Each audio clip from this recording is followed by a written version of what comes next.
Ćao svima, ja sam Luka. Ovo je danas novi video, konačno.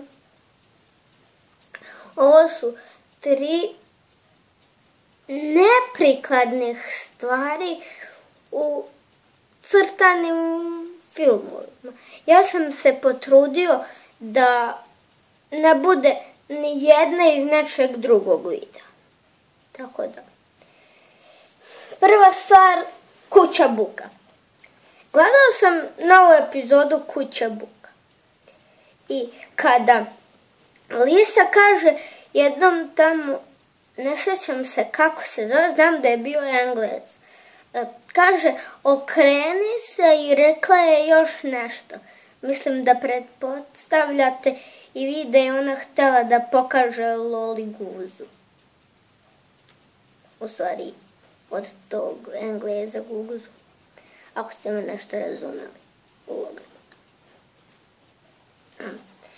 Druga stvar, Sanjay i Craig. U jednoj epizodi, kada Sanjay ne želi nikome da kaže svoje srednje ime, onda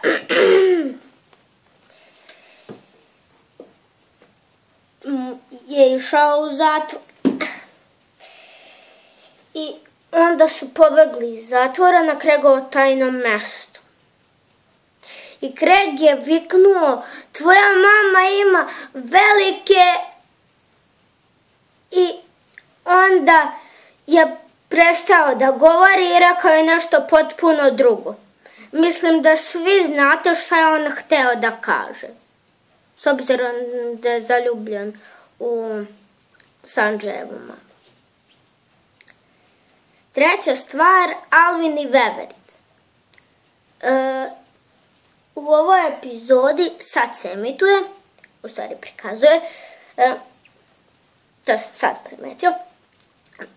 Alvin je od gospođe Kroner, to jest njegove komšinice, kupio knjigu za $2.